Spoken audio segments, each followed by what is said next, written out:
Just your service? Yes, I love you. Okay, Tom, you want to lead us in the pledge, please? Sure. Please join me in the Pledge of Allegiance.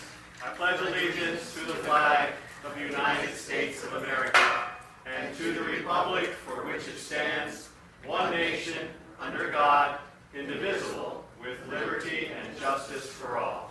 Thank you. Thank you.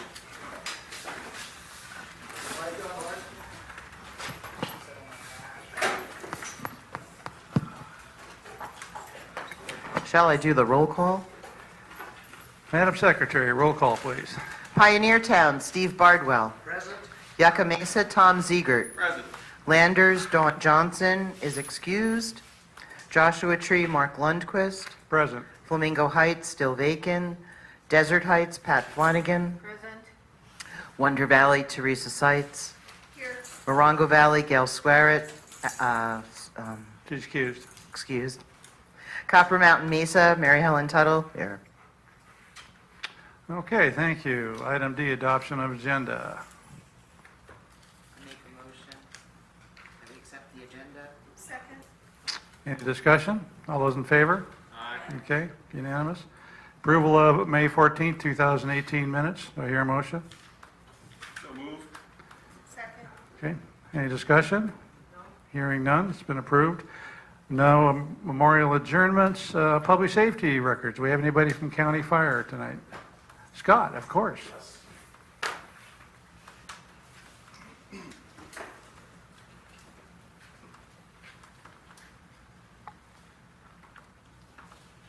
Should work.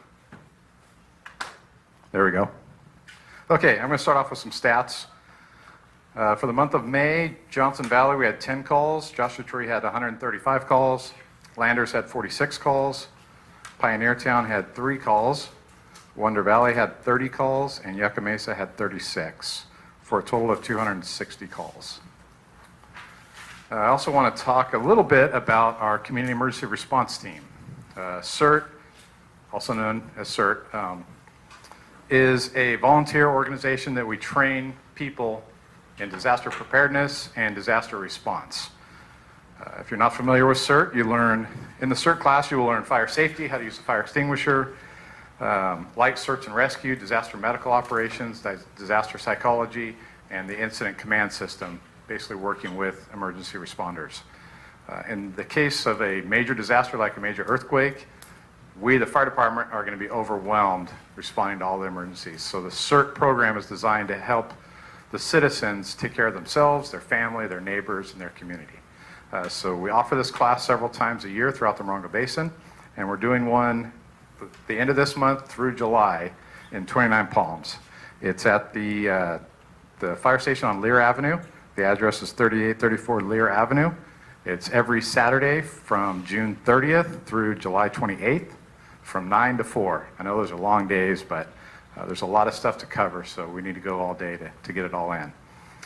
For more information, or if you want to sign up for the class, you can go to Morongo Basin CERT. You can just search for Morongo Basin CERT, or you can go to www.morongobasincert.org. And they have there's a link on there that talks about their training courses. They have an application you can fill out and then email it to the primary instructor. The other thing I want to talk about is water safety. With summer here, the kids out of school for summer, warmer temperatures, people are going to be swimming, pools, lakes, rivers, whatever. So just want to remind people to be safe around water. So just remember, drownings usually occur quickly and silently. Childhood drowning and near drowning occurrences happen in seconds, often because a child is left unattended or there's a brief lapse in supervision. The majority of drownings and near drownings occur in residential swimming pools and open water sources. Children can drown in as little as 1 inch of water. So they're at risk for drowning even in wading pools, bathtubs, even buckets of water. So children should always be supervised around any water source. Some tips to remember: install a 4-sided fence with automatic latching and locking gates around any pools. Pool alarms and pool covers also offer an extra layer of protection in conjunction with fences. Always supervise your children around swimming pools. Get kids enrolled in swim lessons as soon as possible, and everyone in the house should learn CPR. And with that, I'd be happy to answer any questions about county fire. Yes.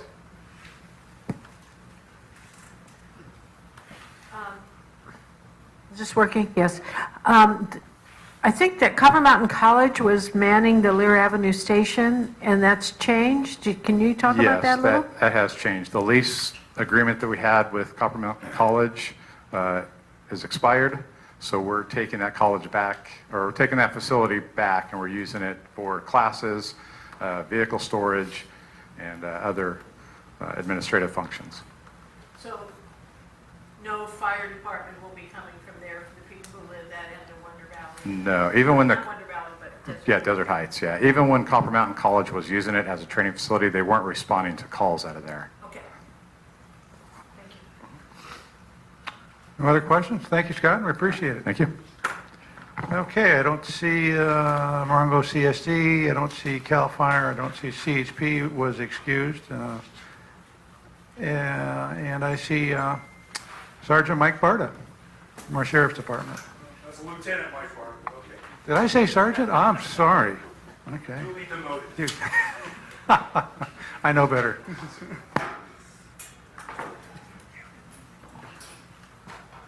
So I think Scott said you had 260 calls for service for the month of May.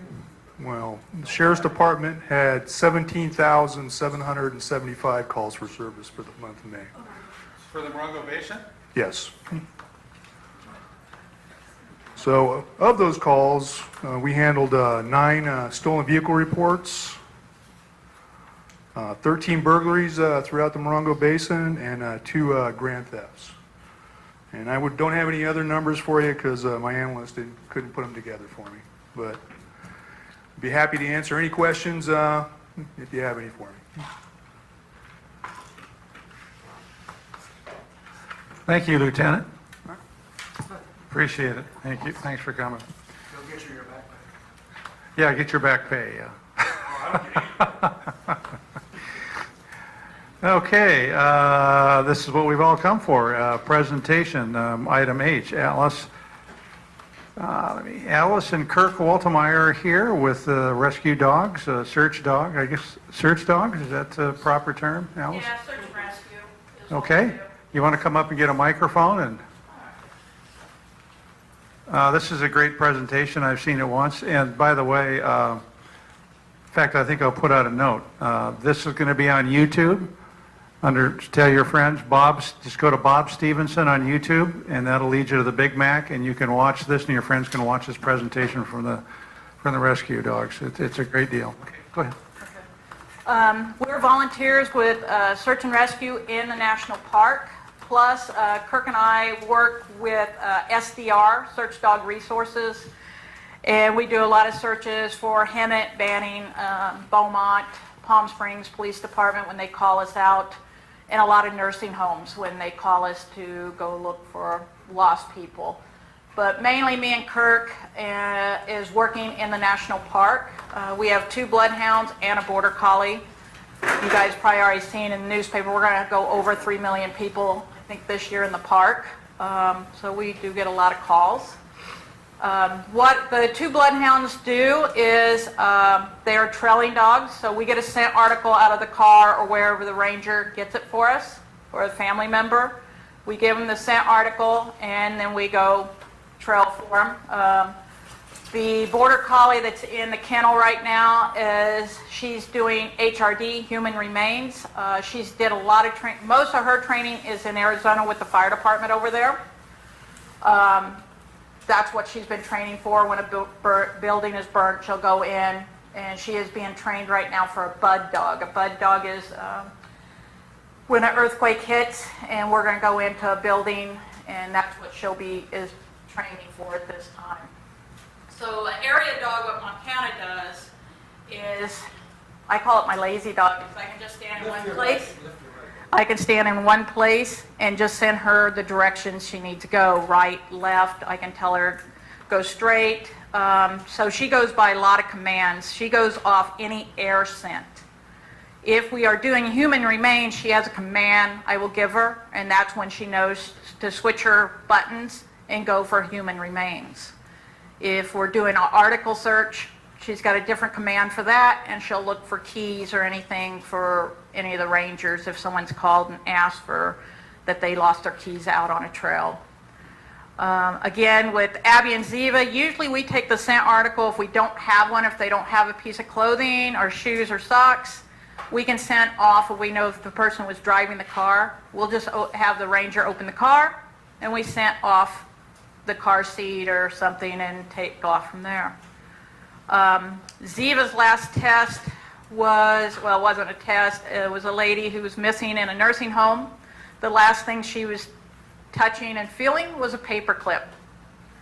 So me and Kirk both got a paper clip. We sent both our dogs off of a paper clip, and Ziva found her about 2.5 miles away. Wow. So the longest trail we do is 96 hours is one of our tests. It is 96 hours, 3.5 miles, and it crosses pavement, grass, different terrain so we can pass our certifications. So we are all volunteers. I am the one who drives a van around, big Sprinter van. We bought it for the dogs where they can be comfortable, and then if we need to sleep somewhere, we're comfortable too. But it's mainly for the dogs. We do have a new dog on our team with the family liaison. We're getting so many searches, so we've decided to bring in the Hope dog, and she's working on our team now. And Laura's going to speak about what Hope does here in a few minutes, but what it is when we have the family back at the ranger station or a visiting center, keeping them calm while we're out there searching, because we have the ground pounders, tracking team, we've got our tech team. It's not just the dogs. If I didn't have my teammates, we couldn't do this. I mean, we all work great as a team. But Laura's in the background keeping the family calm, and her dog, Gunner, just gets to roam and get all the pets and food and enjoy everything while we're out there working. So our dogs are very trained in the park. That's what we've really did with our dogs, so they can be with the rocks. So when we do call in Carta or San Bernardino or Riverside dogs, you know, usually I get to speak with them and say, hey, this is kind of terrain we're going to be in. This is what we're working in. Like some of the big major searches you guys have seen in the newspaper and on the radio, you know, we would explain to them, hey, it's really hot. We need to get our dogs out by 5 o'clock. Our rangers are awesome. They get us out very early. And if went by 9, 10 o'clock, we're back in. And then we'll send our dogs back out in the evening, because we got to make sure the dogs don't get dehydrated or anything like that. So I'm going to open up to questions. It takes 2 years to train one of our dogs, and they are our dogs that live with us. So go ahead with questions. That's the best way to hit you guys up with. So I know Mark's asked a lot of questions already because he's invited me, but go ahead, Mark. Yeah, do they move ahead of you at any time that you're out of sight with the dogs, and how do you find them? Montana is my area dog, and yes, she can be a mile away from me. She wears a bell where I can hear. And then when she does make the find, if it's a live find, she touches them, then she turns around, runs back to me, and hits me in the stomach, about knocks me over. And then we play like the Lassie, back and forth. She'll go back and check on the subject, come back and get me. If it's HRD, she stays with the human remains and barks till I find her. But we have GPS collars on her and on all of our dogs. So if she lays down with a body, we can see it on the GPS, and we're going to get teammates to them quick as possible.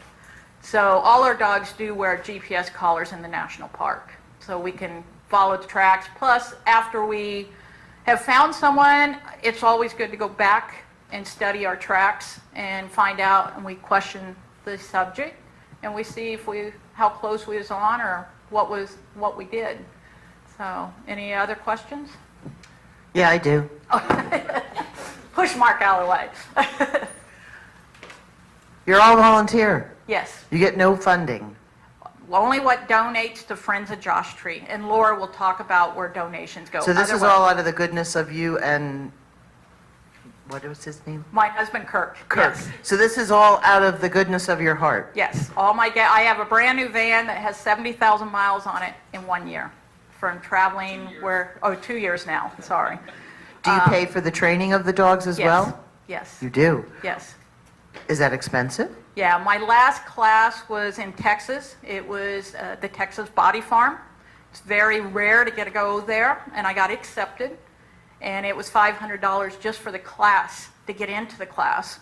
And then you got to pay for your hotel or for camping and our food and everything like that. So yeah, everything's out of our pocket. In 95, I had cancer. I was 310 pounds. And I told myself if I can make it through this cancer, that I was going to give back. And I have gave back every bit of everything I promised after cancer. And going to still keep battling it. So, but yeah, everything, classes. With the last class, the Texas class, Friends of Josh Tree did help with the class. So they paid for the class, I paid for everything else. But we just got back 4 weeks ago from Homeland Security, that we go back once a year to work on disaster, because the Army base there is incredible. They have buildings, houses that's turned upside down, they have airplanes. So we spent a week with Lillian back there and train, and it's incredible training. So they let us come for free. So we get to go there free. All we have to do is pay for our gas getting there and our food, but the Army base puts us up in the barracks, so we have a place to stay, so that helps out with the expenses and stuff. So, and yes, I have a great husband who likes doing this too, or I think I would be divorced by now. So he has to tell me sometimes, hey, we got to slow down a little bit. I just told him about Lake Tahoe, California, is offering a SAR class, technical class, dog class, a whole bunch of classes, and he goes, okay, I guess we're planning going to Tahoe for the week. And I Well, the said, hotels yep. are cheap up there. That's right. Well, we're going to camp, so. Any other questions about the dogs or anything like that? Yeah, are the bloodhounds the breed of choice? No, any dog can do it. Like I was guardian angels when I spoke to last time that you met. We can take any dog out of the pound, and that's my goal within the next couple years, because I am a certified dog trainer. I'd like to start pulling dogs out of our pound and start training them and then donate them to the police department. My son-in-law does that back east, and I've been talking to him how it's working for him, and it is. I've talked to a couple people out of Texas that are doing it, so that's going to, hopefully, my next goal in a couple years, I can start pulling dogs out of the pound and train them and donate them to the department. So.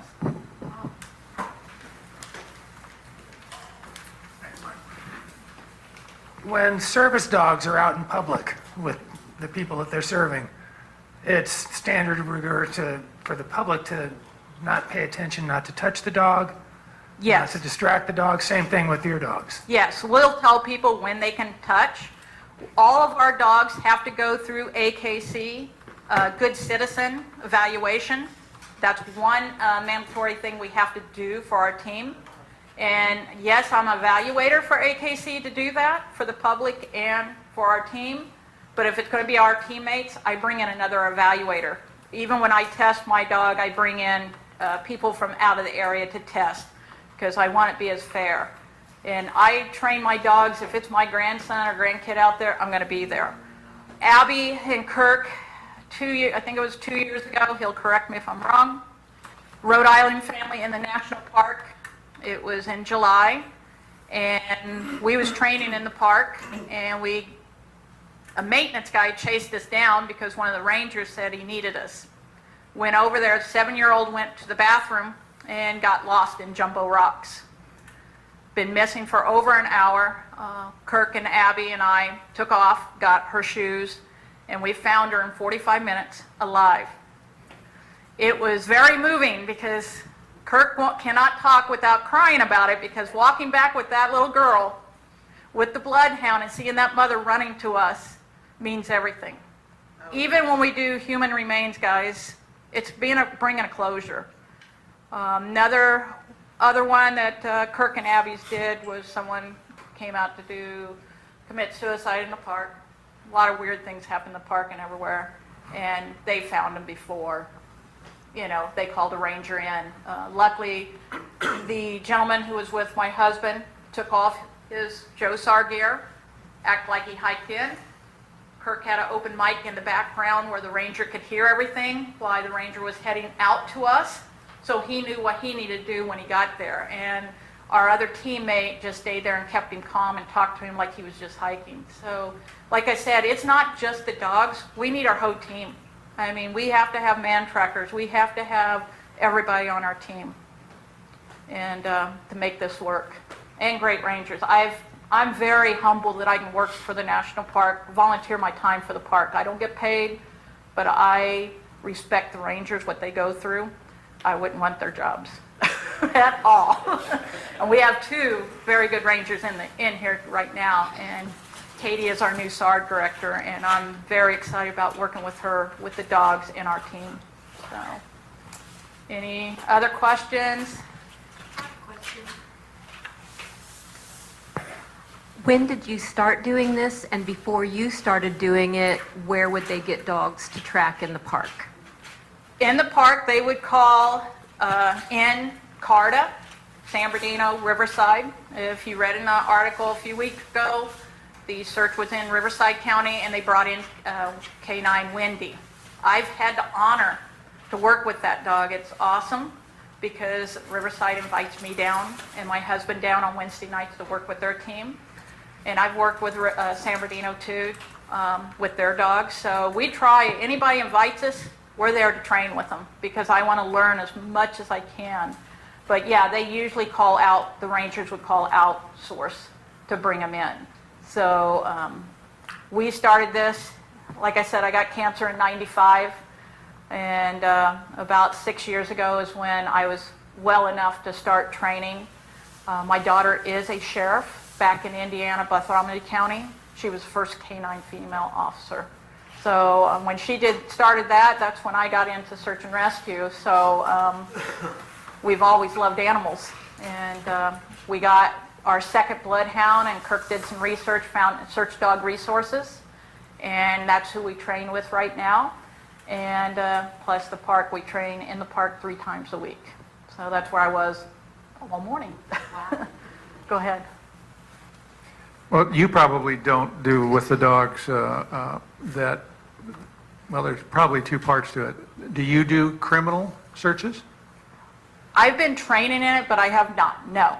I probably could, but I need to work on that a lot more. When I went to Texas, that's one thing we did. They had a crime scene that we worked, and I worked it, but I've got a lot more work to do that. And I would have to get in with the police department work, but they've got great dogs and people that train for that, so I think I'll keep with the park. I'll keep looking for them lost people. Good. Yeah. Can you bring the dogs up? So Yeah, we so can. they get them And on- wait, we got one on more tape? question, Steve. Oh, I'm sorry. Yeah. Hi. So I'm real intrigued about the idea of being able to take dogs from the pound and train them for this.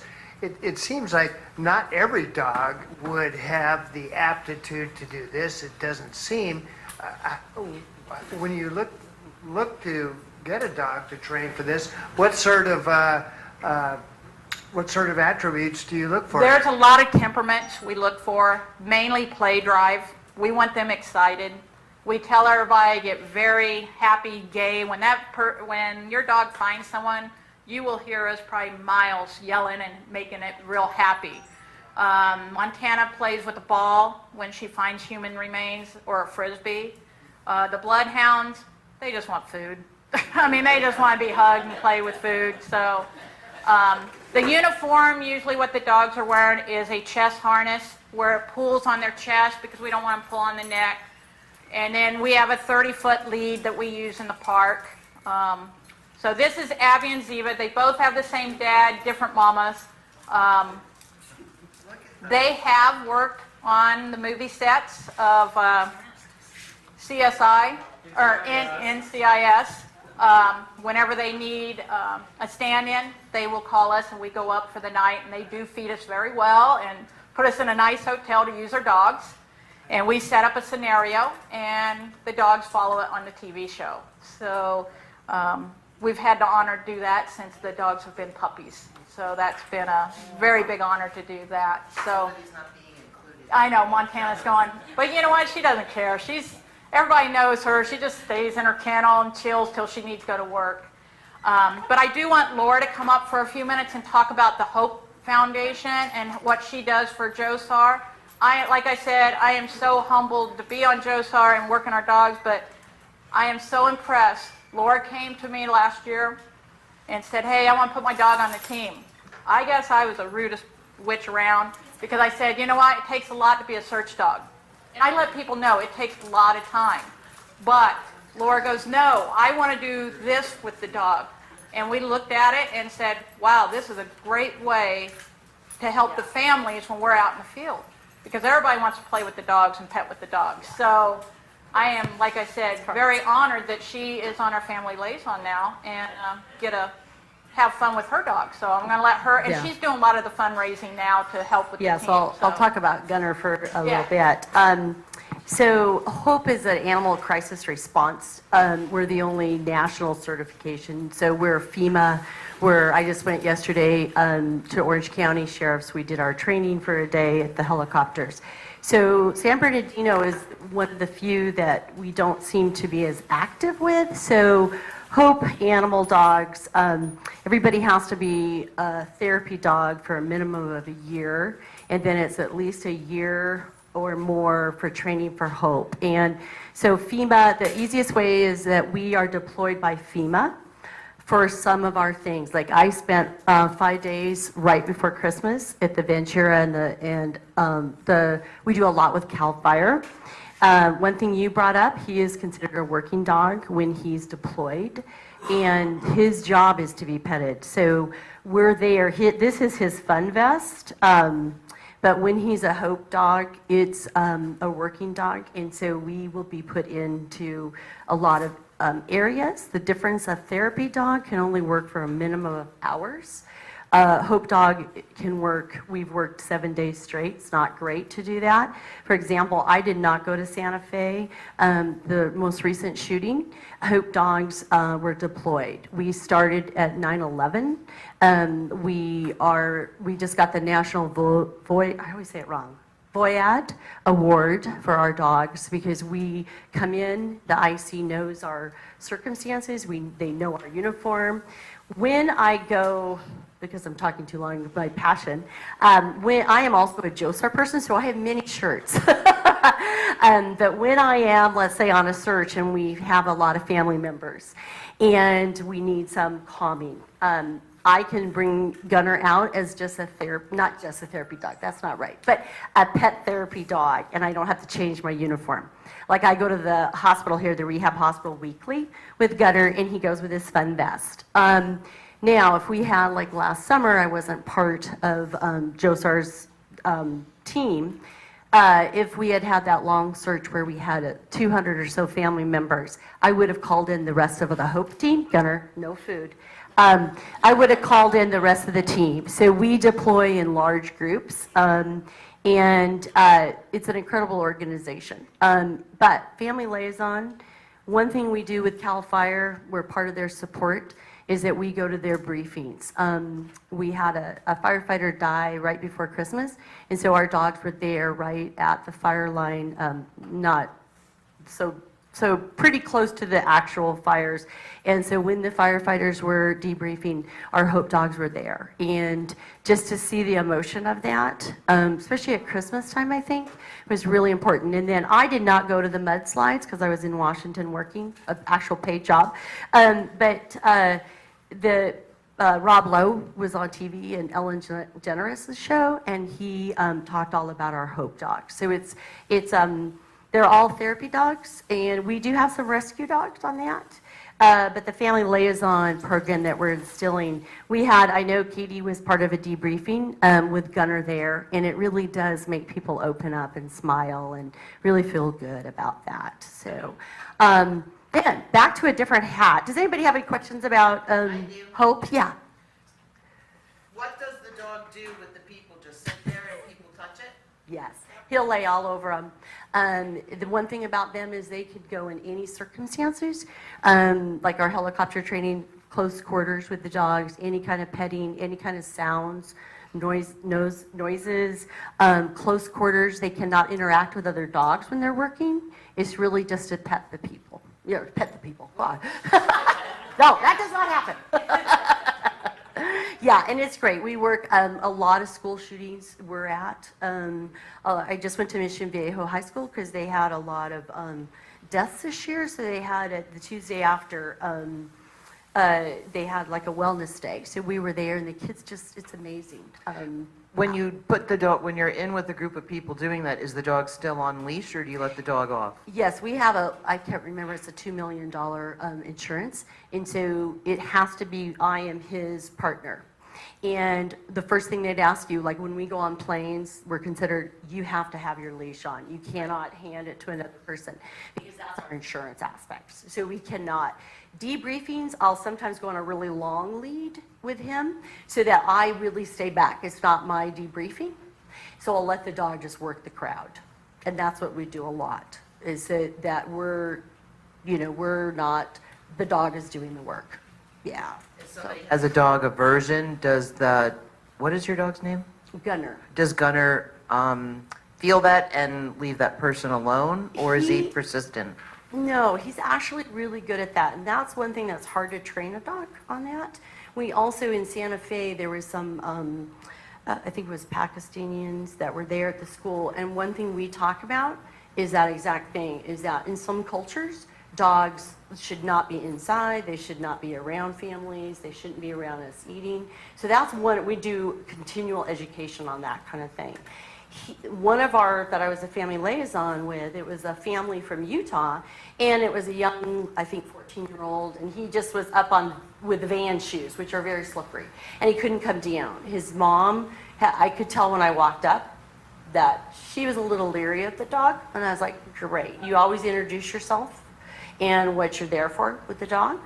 But she said, oh, my son would just be so happy when he comes down. So he gave a big hug to the dog. So you are aware of that. Gunner usually knows if somebody needs it. He won't kiss or lick people unless it's children, which is interesting, and that's not something I taught him for that. So, yeah. And a lot of people know him because he works around a lot in the community. So, but fundraisers. Any other questions about the dog? Well, I know you have other things too. Yeah.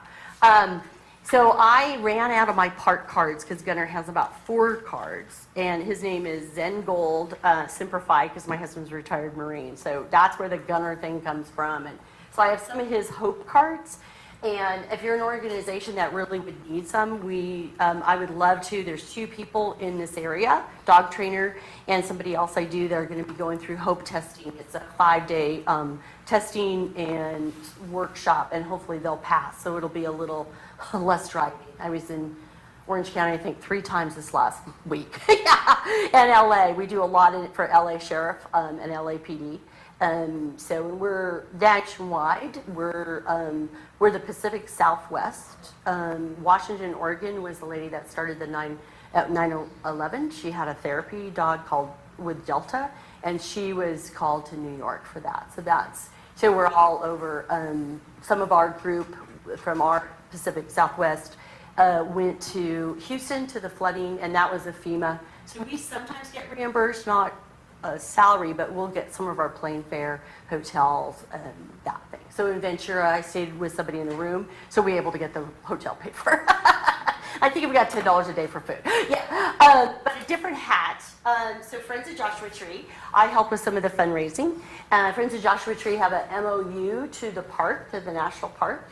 And because JOSAR is an employee that's non-compensated. So we're a volunteer employee as a JOSAR member.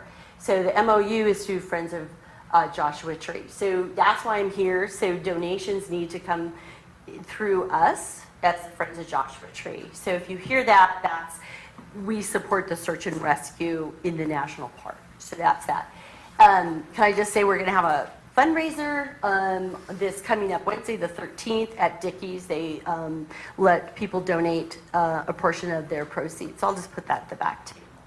And the dogs will be there, and we're going to Yeah. be doing some demonstrations that night too. And there's some cards. Gunner's out of his park card, but these guys have their cards back there. And so, and Gunner, you're tired. He worked today for about 4 hours this morning. We just started the training Yeah. cards, me and Laura did, because we work so much with kids around here We just sitting there going, you know what, we gotta. Well, the get these firefighters love these. I went through 1,000, I think, at the Ventura, Santa Barbara fire. We just got the cards. I've already went through 250 cards in a month. So the kids love it, grown-ups love it, and all the people in the park likes them too. So that's one thing we do a lot. We do PSAR with the dogs, and that's presented with SAR. We set it trailheads wherever it's going to be busy, and we give out cards and let them see the dogs, and we do demonstrations with them. So, but this Wednesday, we will be doing demonstrations in the parking lot. They've got set up for us and stuff. So I'll be there about 6 o'clock doing demonstrations with the dogs. So And where is that, Alice, now? that's going to be at Dickey's, Oh, where I'll be Dickey's, doing okay. demonstrations. So I have that right here, so hopefully. So if you guys want to come Thank out, you. watch us do anything, we'll be there. And I'll wear my 3 shirts now. so, but we thank you guys. I thank Mark for inviting us, because I'm just trying to get the word out there about our dogs and our team. It's, like I said, it's not the dogs. We've got a great team.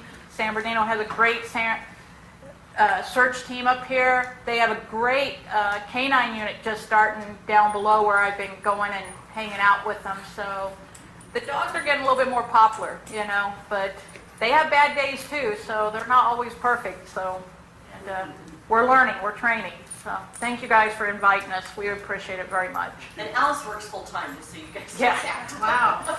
Yeah, Alice, Yeah. tell the people what you do. I'm the sales and finance manager at Palm Springs, Harlem-Davidson. So if you want to play toy, come down, I help you out there. And I work there from Tuesday through Saturday, and then nights and weekends, I'm in the park.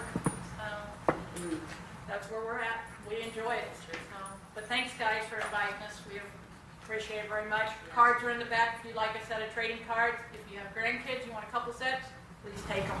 And look for our coloring books. Yeah, we are working on making a coloring book for the park, but we've got to go through a lot of rules. We can't just go do something. I got to get permission. Thank you guys so much. you.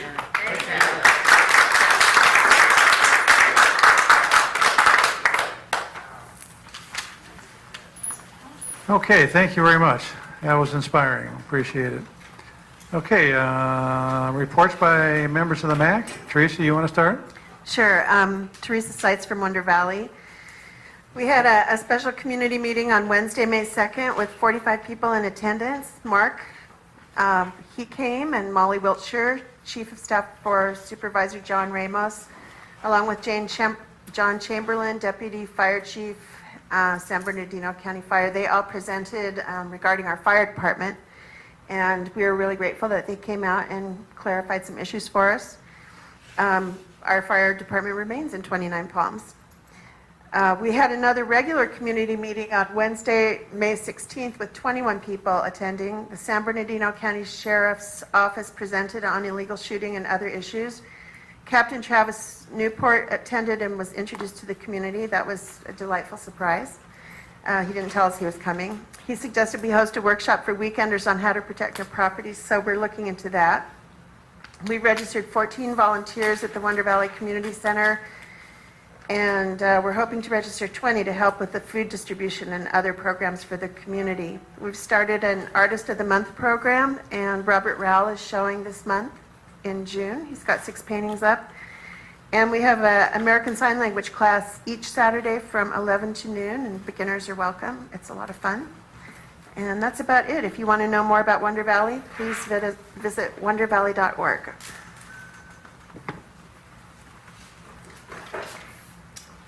Steve Bardwell from Pioneer Town. The fact that we don't have a community center up there, it isn't as if we have a big gathering of people there all the time. I try to make calls out to various members of the community to see if there are what issues that might come forward that people are interested in. I've discovered that the water line that's going to be coming up from the Yucca Valley up to Pioneer Town to rectify the water supply there, which is not up to snuff. It was put out to bid initially, received bids, but the bids were not accepted. I guess there were various protocols that needed, as I understood, needed to be followed on that thing. but it's going to be put out to bid again, and it looks very much like the water line will be in, and money will be released, and it's going to be ready to start construction on that pretty soon. The other thing that has been on our minds is WEMO, which we discussed in our last MAC meeting here. That's the West Mojave Route Management Plan that the BLM is putting out. Comments are due on that. If anyone has anything to say or wants some concerns about off-highway vehicle incursions within your neighborhood, get some comments into the BLM by this Thursday, the 14th, is a good idea. The Community Off-Road Vehicle Watch has a very good resource on their website, as does the Morongo Basin Conservation Association. We are also very excited about the fact that the Planning Commission passed the preferred wording for in the renewable energy conservation element, section 4.10. And I'd like to propose that the MAC resolve or pass a resolution asking the Board of Supervisors to adopt the Planning Commission's recommendations, and to do this just as soon as possible. I'm not sure if I should go ahead and make such a resolution now and we vote on it, but that's something I'd like to suggest. So. Okay, thank you, Steve. Tom? I've got no report for this month, thank you. We're pretty quiet up at the Mesa during June and July. Good, okay. Steve stole my thunder there. I was going to push 410, which is part of the development code for the REC, renewable energy.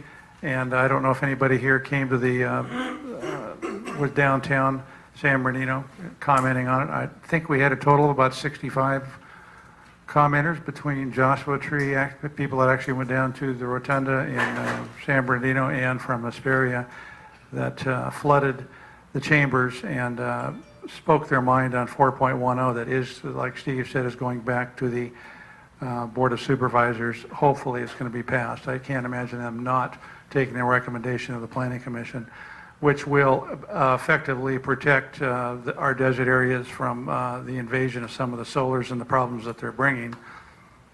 It gets to be a political thing, but I'm sure they'll take the reservation. Hopefully we'll get that 4.10 back in the code. Also, the video conferencing center that we have here in Joshua Tree, please use it. It's for your convenience that you can talk right to the, make comments right to the Board of Supervisors, and they do listen. We think it's a little underused, so if you've got any issues, come on to the center during board meetings. There's one coming up tomorrow. You can come in at 10 o'clock and speak your mind. You have 3 minutes to do it, and it's just it's a good feature that we offer here and also in this area. And I think that's it. The only other, we will be dark for July and August. July is not normally our dark, but we have a lot of members here that are going to go on to vacation. I'm not sure we'll have a forum, so July and August. Now, I will check, Steve, on your resolution. We need to get that in as a board and vote on it. We could call a special meeting. I understand that probably not going to come back to the board for at least 8 weeks. And usually that's their estimate, and we know sometimes they fall a little short of that. So I'll try to get a read on that, and hopefully we can get that in a September meeting. So, yes, Tom. Could we just make a motion for now, and make that recommendation just as a motion? Well, the resolution has to be brought forward by the board to the public, which is the issue. Okay. Yeah. So. Let me check on the timing. If we have to have a special board meeting in August, we can convene with, all we have to do is put out an agenda with that one item on it, meet for 5 minutes and pass it. So, and all you have to do, Steve, is write the resolution. Do you want me to give you some samples? We'll do that. Okay, we'll work it out. And that's it for me and Joshua Tree. Mary Ellen. Mary Helen Tuttle, Copper Mountain Mesa. So we had a Memorial Day barbecue out there, and it was really cool. We used our fire station. We had some local talent came in, and they were playing the guitar and the harmonica, and it was really nice. We had hamburgers and hot dogs and a BYOB kind of thing. Some people brought some stuff to share. I'm going to say we had about, I don't know, maybe 30 or 50 people there, and we made a little bit of money. Yeah, we could have made a whole lot more, maybe next time, but it was really nice. It was nice to have something simple for our community, and some people showed up and said they had just heard about it, so it was very enthusing, I guess. It was nice to share our center with other people.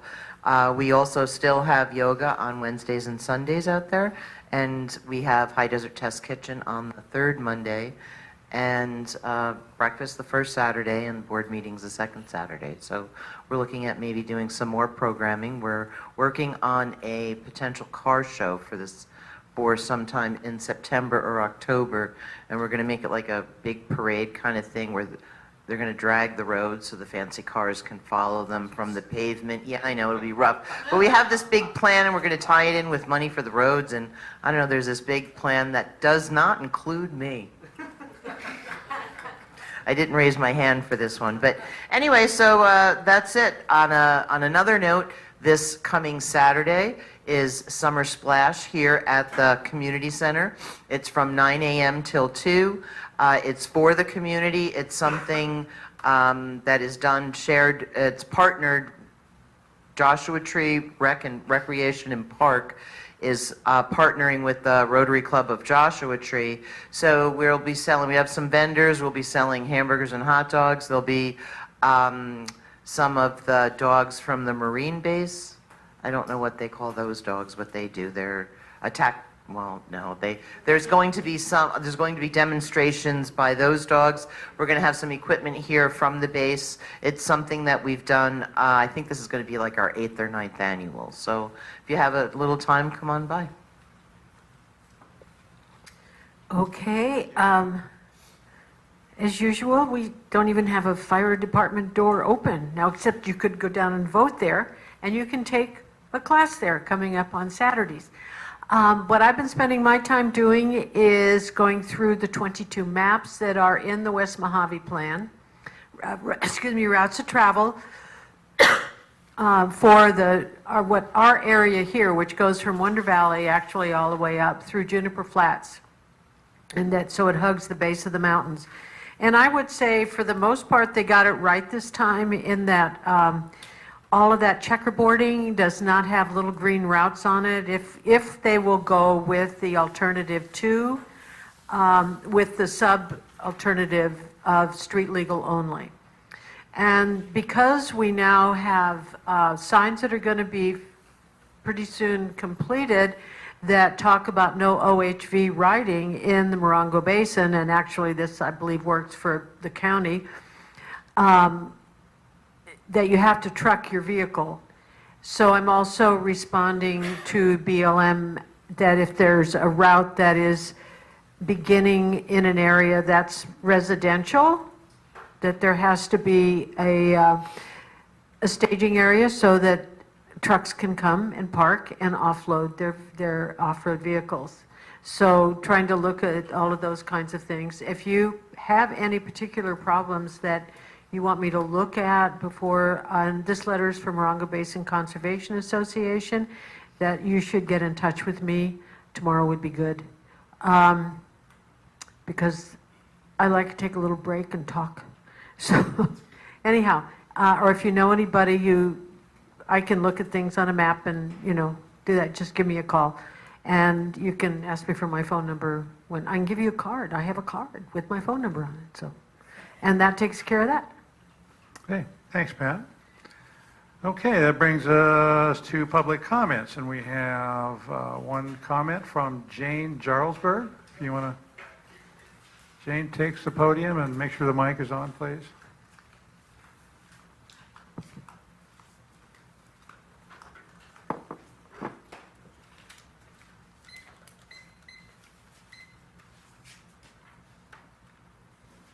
Got a green light on it. Does that mean something?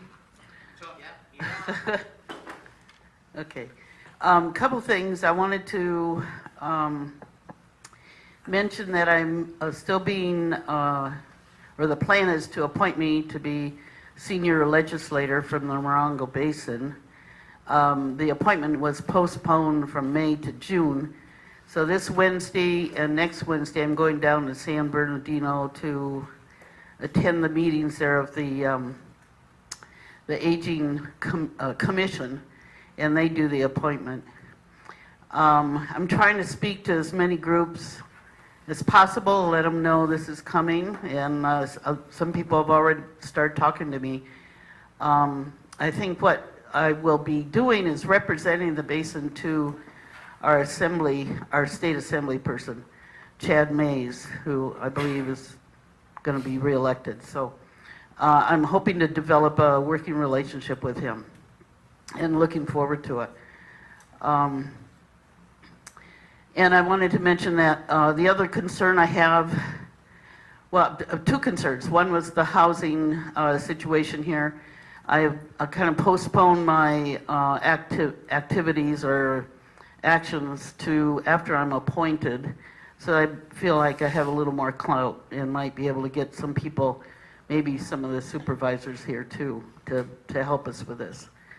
And then the other concern is I live on Sunset Road, south of the highway, and we're still having a lot of speeding issues.